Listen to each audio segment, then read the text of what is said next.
झौंतेश्वर में ब्रह्मलीन शंकराचार्य स्वरूपानंद सरस्वती महाराज की समाधि मंदिर का भव्य लोकार्पण। नरसिंहपुर जिले की पवित्र तपस्थली झौंतेश्वर में ब्रह्मलीन शंकराचार्य स्वरूपानंद सरस्वती महाराज की समाधि मंदिर का लोकार्पण समारोह बड़े धूमधाम से आयोजित किया गया। इस कार्यक्रम में द्वारका पीठ के शंकराचार्य सदानंद सरस्वती और ज्योतिष पीठ के शंकराचार्य अविमुक्तेश्वरानंद सरस्वती के पावन सानिध्य में धार्मिक अनुष्ठान संपन्न हुए। कार्यक्रम में मध्य प्रदेश के कैबिनेट मंत्री प्रहलाद पटेल, सांसद उदय प्रताप सिंह, पीसीसी चीफ जीतू पटवारी, वरिष्ठ भाजपा नेता सुरेश पचौरी और भाजपा कांग्रेस के स्थानीय विधायकों की उपस्थिति ने इसे खास बना दिया। मंच पर सभी नेताओं ने एक साथ आकर भक्ति और एकता का संदेश दिया। श्रद्धालुओं की भारी भीड़ इस ऐतिहासिक क्षण की साक्षी बनी। समाधि मंदिर का यह उद्घाटन ब्रह्मलीन शंकराचार्य स्वरूपानंद सरस्वती महाराज के प्रति श्रद्धांजलि और उनकी आध्यात्मिक विरासत को सम्मानित करने का एक विशेष अवसर है। झौंतेश्वर की इस पवित्र तपस्थली को देखने के लिए दूर दूर से श्रद्धालु पहुंचे। यह आयोजन न केवल धार्मिक बल्कि सामाजिक और सांस्कृतिक एकता का भी प्रतीक बना। शंकराचार्य स्वरूपानंद सरस्वती महाराज की स्मृति को चिरस्थायी बनाने वाला यह मंदिर आने वाले युगों तक श्रद्धालुओं के लिए प्रेरणा का केंद्र रहेगा। जहाँ पर मैं तीसरी क्लास में जब था तब का मुझे स्मरण है कि मैं अपने पिताजी के साथ साइकिल पर बैठकर, तब रास्ता यहाँ पर परमहंसी का नहीं होता था और गौरतलब पर से पैदल साइकिल घसीट कर यहाँ तक आना पड़ता था। बहुत दिन और आज मेरे आयु के 65 वर्ष पूरे होने को हैं। मैं इतना जिम्मेदारी के साथ कह सकता हूँ कि यहाँ का एक कण, यहाँ के वृक्ष की हर पत्ती जो सूख कर नीचे भी चली गई है, वो सब पूज्य महाराज श्री के तप का गवाह है। मैं ऐसे पूज्य महाराज श्री के चरणों में नमन करता हूँ और वो ऊर्जा जिसने आज दो पीठों पर शंकराचार्य जो वास्तव में वाजिब उत्तराधिकार ऊर्जा के तौर पर मिलता है, उसमें ज्योतिष पीठ के शंकराचार्य परम पूज्य अविमुक्तेश्वरानंद जी के चरणों में भी मैं नमन करता हूँ। यहाँ पर उपस्थित परमहंसी की परंपरा में हमारे बड़े शास्त्री जी, छोटे शास्त्री जी, सभी ब्रह्मचारी और सन्यासीगण, हाँ बोला, आचार्य महामंडलेश्वर जी, उनके चरणों में भी मैं नमन करता हूँ और सभी संत चरण जो इस मंच पर है, मैं उन सबको भी दोनों हाथ जोड़कर उनको चरणों में नमन करता हूँ। उपस्थित सभी इस उत्सव अवसर पर उपस्थित आदरणीय भाइयों बहनों, मुझे लंबी बात नहीं करनी, लेकिन ये मेरे पुरखों का और मेरे माता पिता की तपस्या का परिणाम है कि जब मैंने बचपन में, जब मुझे ज्ञान नहीं था, तब भी दीक्षा यहाँ से मिली और जब समाधि का अवसर था तो इस आचार्य परंपरा के लोगों ने जिस भी भाव से मुझे वहां प्रवेश करने की अनुमति दी, इनको मैं शब्दों में व्यक्त नहीं कर सकता। और आज जब पूज्य महाराज श्री की मूर्ति का अनावरण था, तब भी मुझे उस शुभ अवसर मिला। मैं हिचक रहा था कि मुझे अभिषेक में व्यस्त होने के नाते शामिल होना चाहिए कि नहीं होना चाहिए। मर्यादा बस मैंने विनम्रतापूर्वक संकेत में अनुमति मैंने पूछी कि क्या मुझे जाना है। मैं आपका हृदय से धन्यवाद करता हूं कि आपने आज अभिषेक में भी मुझे उपस्थिति दी। यही मेरे बड़े पुरखों का, मेरे माता पिता का की पुण्याई का परिणाम है। मेरे पिताजी, उनने भी मुझसे 4 दिन पहले कहा था कि यहाँ से सूचना गई होगी, तो मैंने कहा मैं निश्चित वहाँ पर पहुँचूंगा। मैं सिर्फ इतना ही कहूँगा कि जितनी मेरी समझ है, जितना मैंने सत्संग से पाया, उसमें ये कह सकता हूँ कि संत वृक्ष के समान होता है, जो जीवन में कभी हम और आपसे लेता नहीं है, पूरी जिंदगी सिर्फ देता ही है। वो सिर्फ नदी के समान है, और नदी की वो धारा उसके गमन पर और उसके संन्यास जीवन में जो ज्ञान की वर्षा करता है, वो जहाँ तक जाती है वही उसका प्रमाण है, और वही उसका प्रमाण भी है। और इसलिए नदियाँ छोटी भी होती है, नदियाँ बड़ी भी होती है, लेकिन महाराज श्री का जो विराट स्वरूप था, उसका दिव्य दर्शन आपको भी हो रहा होगा, जब देश भर के 80 से ज़्यादा आश्रमों से ब्रह्मचारी आकर यहाँ पर चरणों में नमन कर रहे हैं। प्रमाण ये भी है कि हम 2 पीठों पर शंकराचार्यों को इस गद्दी पर आसीन होकर हम उनको नमन कर रहे हैं। ये पूज्य महाराज श्री के तप का प्रत्यक्ष प्रमाण है। और इसलिए ये जो भूमि है, मैंने कहा कि मैं आज सिर्फ इस भूमि की चर्चा करूंगा। यही भूमि है जो वृक्षों के तौर पर है। कोई भी संत जब अपने लोक में वापस जाता है तो अपनी ऊर्जा यानी वृक्षों को देकर जाता है।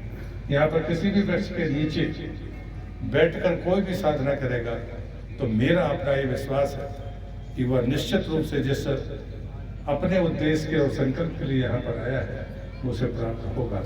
और ये चीजें हम यहाँ देख रहे हैं। हम लोग आते थे तो समय महाराज पूज्य महाराज श्री के लिए वो शिला होती थी, विचार शिला पर दर्शन करने के लिए जाते थे। बचपन में हम सब साथ साथ जाते थे। उस विचार शिला पर बैठना है कि नहीं बैठना, ये विवेक भी नहीं होता था। तो पूछते थे कि इस पर बैठना है तो पैर रखना पड़ेंगे, पैर रख के चढ़ेंगे। तो उस समय एक झाड़ हुआ करता था, तो उस झाड़ के ऊपर से ऐसे लटक कर उसके ऊपर तक चले जाते थे। तो मुझे लगता है कि ये चीजें शायद आज हमारे बच्चों को कितनी पता है मुझे नहीं पता, लेकिन आज इस सब अवसर पर ये सिर्फ पत्थर की मूर्ति नहीं है। हम उस चैतन्य ऊर्जा को इस स्थान के किसी भी कोने में अभिभूत कर सकते हैं। जहाँ जिसको समय मिले वहाँ पर वो अपनी साधना और जीवन को सफल बनाने में यहाँ पर आए। और मुझे लगता है कि आज हम इस शुभ दिन पर मैं फिर से संत चरणों को नमन करता हूँ और पूज्य दोनों शंकराचार्यों को प्रति इस क्षेत्र का वासी होने के नाते ये मेरा अधिकार है कि मैं आपके प्रति आभार और कृतज्ञता व्यक्त करूं। मैं पूरे जिले की तरफ से आपके प्रति कृतज्ञता ज्ञापित करता हूं कि आपने महान कार्य यहाँ पर किया है। ये ऊर्जा और भी फैलेगी और पूरी दुनिया को शांति का मार्ग प्रशस्त करेगी, ऐसा मेरा विश्वास है। आपको चरणों में नमन। जहाँ पर ये भव्य स्मारक, ये हम सबके दर्शनार्थ जो निर्माण किया गया है, मुझे बीच में भी आने का ये अवसर मिला था। तो मुझे याद है कि इससे धरती के बारे में पहली बार मैं 1980 में जब आया था, उस समय और आज की परिस्थिति को मैं देखता हूँ। और इसलिए सनातन धर्म के बारे में गुरुजी का जैसा आदेश होता था, मैं आज स्मरण करता हूं कि वास्तव में मुझ जैसे व्यक्ति को गुरुजी का सानिध्य प्राप्त हुआ और धर्मार्थ के क्षेत्र में ऐसे सनातन को धर्म को और नीचे तक कैसे हम और मजबूत कर सकते हैं, प्रभावी बना सकते हैं, इस प्रकार के हमेशा उनका आग्रह होता। हमेशा 24 घंटे गुरुजी के दरवाजे मेरे लिए खोले रहते थे। उनका एक नियमित संत के नाते एक समय सीमा होती है, परंतु मुझ जैसे छोटे से व्यक्ति को उनका इतना स्नेह आशीर्वाद मिलता था। कभी उनके दरवाजे पर मैंने आया, कभी ना नहीं। और जितनी बात मुझे उनने जब भी कहा, मैंने हमेशा उसको इसी आदर के भाव से, चाहे सत्संग के क्षेत्र में हो और चाहे वो चतुर्मासा का कोई अवसर हो, ऐसे लगभग अनेक स्थानों में, चाहे वो बंगाल के अंदर हो, मुंबई महाराष्ट्र के अंदर हो, और चाहे हमारे उत्तर प्रदेश हो, गुजरात हो, दिल्ली और ये हमारा स्थान तो है। ऐसे अनेक स्थानों में उत्तराखंड आशीर्वाद से मुझ जैसे छोटे व्यक्ति को भी उस क्षेत्र की जनता ने अपना सेवक और प्रतिनिधि बनाया। ये सब तब संभव हुआ जब महाराज श्री की कृपा और संतों की कृपा हमारे और हमारे परिवार के ऊपर हुई। किसी ने कहा है कि गुरु गोविंद दो खड़े काके लागू पाए और बलिहारी गुरु आपकी जो गोविंद दियो बताए। महाराज श्री हमारे देश और दुनिया के ऐसे संत हुए जिन्होंने धर्म के उपदेश के साथ साथ इस भारत की रक्षा और स्वतंत्रता के लिए स्वतंत्रता संग्राम सेनानी कहलाने का भी उनको गौरव प्राप्त हुआ। और हमारे इस पूरे क्षेत्र की ग्रामीण अंचल की क्षेत्र की जनता को महाराज श्री ने समय समय पर चातुर्मास के माध्यम से पूरे देश की यात्रा कराने का काम किया। चारों धाम में उन्होंने अपना चतुर्मास कर हमारे इस इलाके और अंचल के लोगों को भगवान के दर्शन कराने का काम हमारे गुरुदेव ने किया। भारत के जीर्ण शीर्ण मंदिरों का उद्धार करने का काम महाराज श्री ने किया। गंगा का शुद्धिकरण का काम करने का काम महाराज श्री ने किया। और आज मुझे कहते हुए बड़ा गर्व महसूस हो रहा है कि मंच पर बैठे विराजे सनातन धर्म के रक्षक ज्योतिष पीठ के शंकराचार्य स्वामी अभिमुक्तेश्वरानंद सरस्वती जी महाराज भी गौ सेवा का बीड़ा आपने उठाया हुआ है, गौ माता की रक्षा का बीड़ा उठाया हुआ है। निश्चित रूप से राष्ट्र में गौ माता की सेवा भी एक माँ की सेवा से बड़ी सेवा के रूप में है।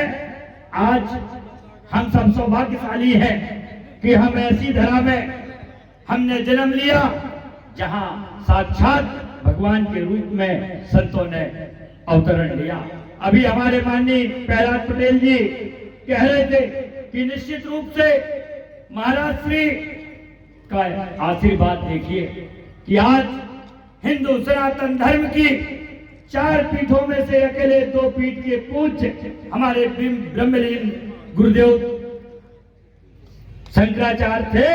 और आज उन्हीं के दोनों परम शिष्य आज चाहे ज्योतिष पीठ हो और चाहे द्वारका पीठ हो, दोनों के पूज्य शंकराचार्य यहाँ पर बैठे हैं। हमारा सौभाग्य देखिए कि जब इस सिंहासन पर हमारे गुरुदेव विराजमान होते थे तो यही दोनों आज जो हमारे शंकराचार्य हैं ये दोनों ही परम शिष्य महाराज श्री के कहलाते थे। हम उस बात के साक्षी और गवाह ईश्वर ने हमें बनाया कि हमने इनको हर एक रूपों में देखा।